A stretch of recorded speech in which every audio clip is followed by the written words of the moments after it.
Bonjour, donc en correction de l'exercice 1 et 2 sur comment équilibrer, ajuster une équation bilan.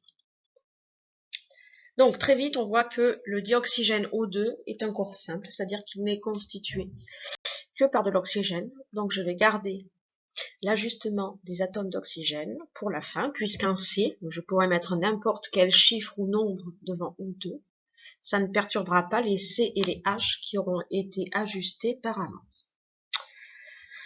Bon, on commence dans l'ordre de lecture alors.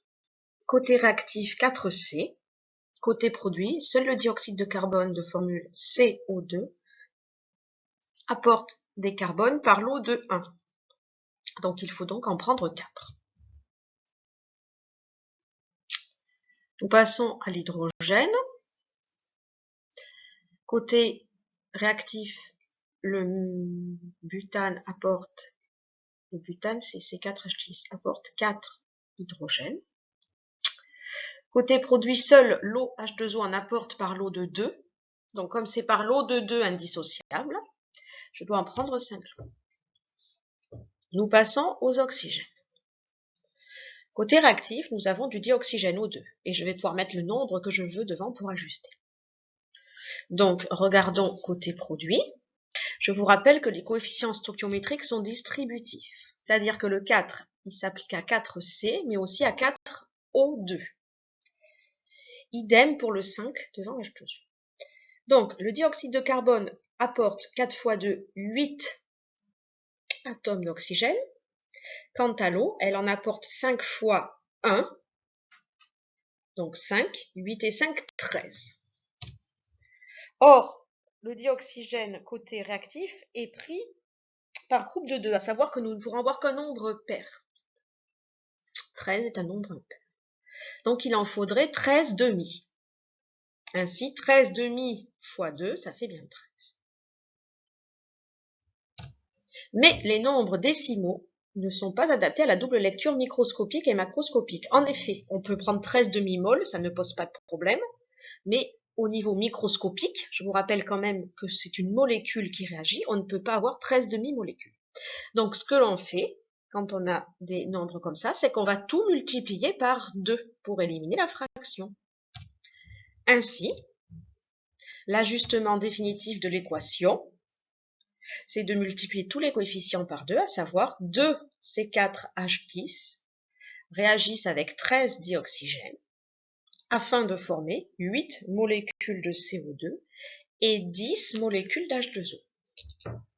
Je vous rappelle que la deuxième règle est que les coefficients stoichiométriques doivent être le plus petit possible. Là, on regarde, ce sont le plus petit possible, je ne peux pas rediviser par un nombre commun. L'équation numéro 2. Alors, tout le monde est monoatomique, donc on regarde Ag, on prend le premier dans le sens de la lecture, côté réactif, 1 Ag côté produit, tout va bien. On regarde le cuivre, 1 Cu côté réactif, 1 Cu côté produit, tout va bien. Maintenant, on va s'intéresser aux charges. Elles aussi doivent être ajustées. Côté réactif, il y a un plus, or côté produit, il y en a 2. Comme dans une équation, on ne peut que rajouter des nombres, on ne peut qu'augmenter. Donc c'est forcément du côté réactif qu'il faut ajouter un coefficient multiplicateur. Donc j'ajoute un 2. Sauf que là encore, le 2, je vous rappelle, tout coefficient stoichiométrique est multiplicatif et distributif. Donc on prend 2 Ag, mais on prend aussi 2 plus. Donc 2 Ag, ce n'est plus ajusté, donc je retourne côté produit et j'ajoute un 2. L'équation est ainsi ajustée.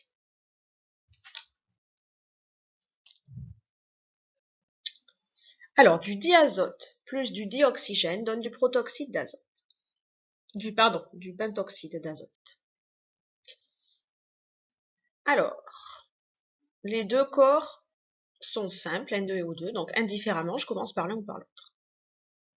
N2, le diazote m'apporte 2 atomes d'oxygène côté réactif, et le pentoxyde d'azote en apporte aussi 2, donc c'est ajusté. Le dioxygène. apporte des oxygènes par lot de 2. La molécule de pentoxine en apporte 5. Donc on se retrouve dans le dilemme nombre pair. Forcément, si on prend quelque chose par lot de 2, ça va donner lieu qu'à des nombres pairs par la suite. Donc, il faudrait 5 demi dioxygène, parce qu'ainsi 5 fois 2 divisé par 2, ça fait bien 5. Donc là encore, je vais tout multiplier par 2, puisque les nombres décimaux ne sont pas admis. Et ainsi, on aboutit à l'équation ajustée, qui est que 2 molécules de diazote réagissent avec 5 molécules de dioxygène pour former 2 molécules de pentoxyde d'azote. On regarde si les coefficients stoichiométriques sont le plus petits possible. Effectivement, je ne peux diviser par aucun chiffre pour avoir des nombres entiers plus petits que 2, 5, 2. Il n'y a pas de facteur commun.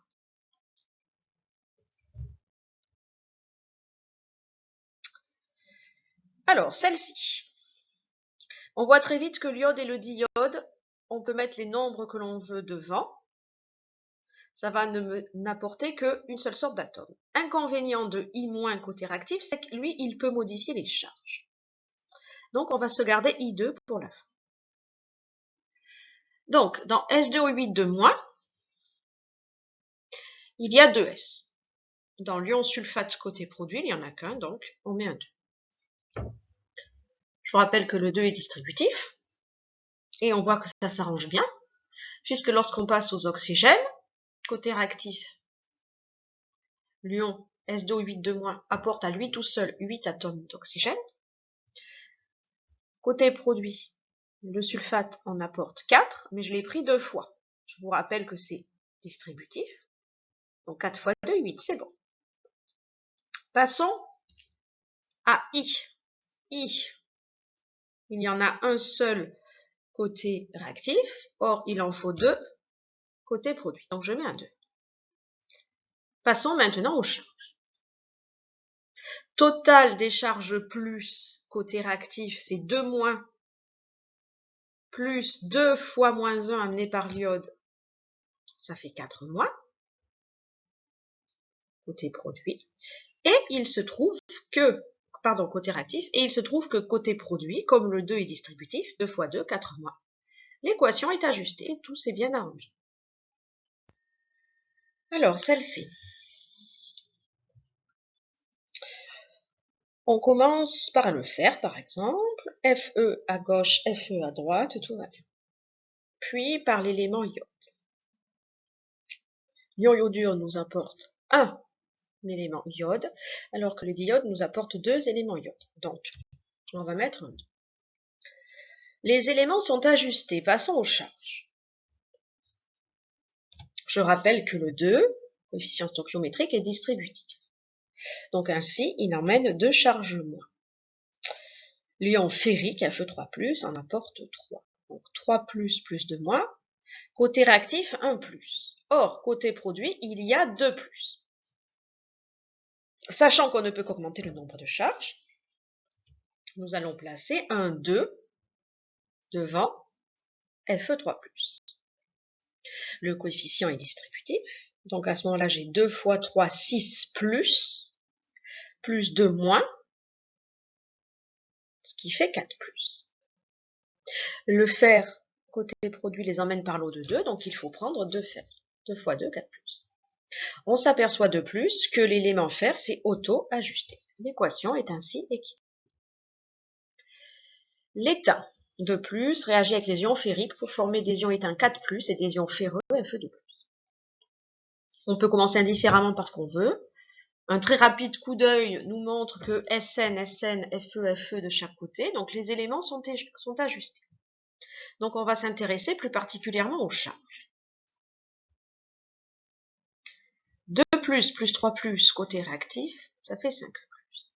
4 plus 2 plus côté produit, ça fait 6 plus. On s'aperçoit également que côté produit, les charges, on peut les prendre par lot de 4 ou par lot de 2. Donc on aura automatiquement un nombre pair.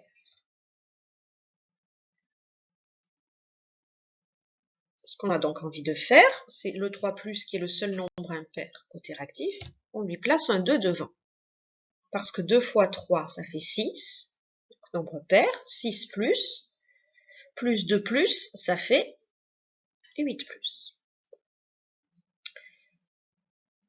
Côté produit, on a nos 4 plus de l'état, et il faut arriver à 8. On voit que le fer nous les emmène par lot de 2. Donc si j'en prends 2, ça ferait 4 plus 2 fois 2, 4, ça ferait 8 plus. Ça nous permettrait également d'ajuster l'élément fer. Donc on place un 2, je l'ai mis bicolore, puisqu'il permet d'ajuster à la fois l'élément fer et à la fois les charges électriques. On recompte toujours une dernière fois, 1 SN, 1 SN, 2 FE, 2 FE, 2 plus 2 fois 3, plus ça fait 2 plus 6, ça fait 8 plus. Et côté produit, 4 plus 2 fois 2 plus, ça fait 4 plus 4 plus, ça fait 8 plus. C'est bon. Cette équation, elle rappelle un peu celle que nous avons vue en classe, parce que le diazote N2 est encore simple, il nous emmène que de l'azote, donc on peut mettre le chiffre qu'on veut devant, ça nous permettra d'ajuster l'azote sans toucher au reste du bilan. Et on s'aperçoit que CO2 nous amène de l'oxygène, mais que par lot de 2, donc ce sera un nombre pair. Commençons donc notre ajustement. C1, C1, C.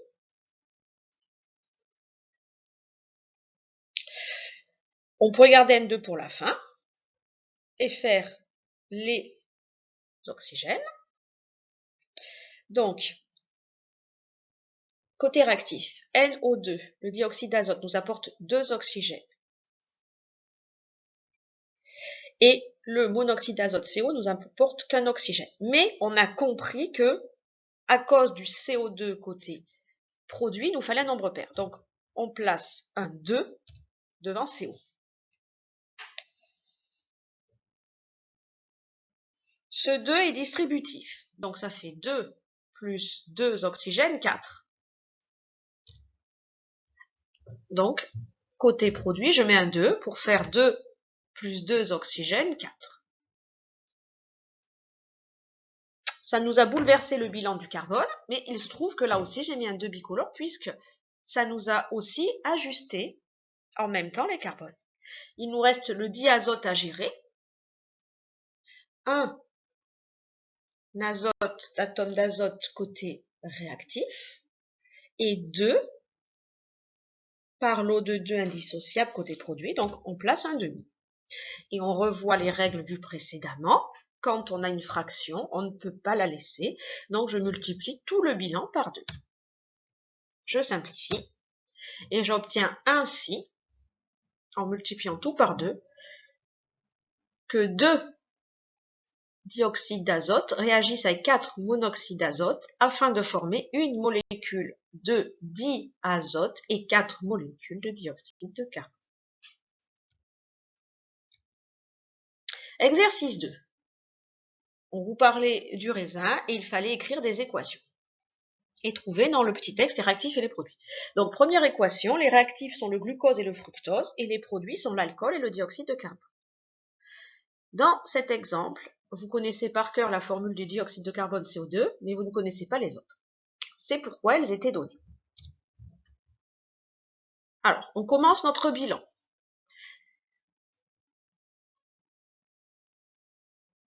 Je ne vais pas commencer par les C, parce que vous voyez qu'il intervient partout, donc ça va être un petit peu pénible. Donc je commence par les H. 12H côté réactif, par lot de 6 côté produit. Donc je mets un lot de 2. Je passe aux oxygènes. J'en ai 6 côté réactif. L'alcool m'en emmène, comme c'est distributif, 2, puisque 2 fois 1, 2. Et il m'en faudrait 6. Donc, j'en rajoute 4. 2 fois 2, 4. 4 plus 2, 6. Je passe maintenant au carbone. Il m'en faudrait 6 côté réactif. Et côté produit, j'en ai 2 fois 2, 4, plus 2 fois 1, 2, 4 plus 2, 6. Elle s'est auto-ajustée. Puisque le 2 est distributif, elle est ajustée, c'est bon. Le deuxième exemple. Les réactifs sont l'éthanol et le dioxygène. Il fallait le repérer dans le petit texte. Et les produits sont l'acide acétique et l'eau. Bien évidemment, vous connaissez la formule du dioxygène. 2 pour dioxygène, donc O2. Et vous connaissez la formule de l'OH2O depuis le collège. On transcrit ce bilan en bilan de réaction avec une flèche. On regarde les carbones. Il y en a 2 côté réactif, il y en a 2 côté produit, ça va. On regarde les hydrogènes. Il y en a 6 dans l'éthanol côté réactif. Côté produit, l'acide acétique en emmène 4 et l'eau 2. 4 et 2, 6, c'est ajusté. Nous passons aux oxygènes. L'éthanol apporte un seul oxygène, C2H6O. Le dioxygène en emmène par l'eau de 2, donc un lot de 2. 2 plus 1, 3. Et côté produit, on s'aperçoit que l'acide acétique en apporte 2 et l'eau un seul. 2 plus 1, 3. Cette équation est ajustée avec des nombres stoichiométriques de 1 par 3.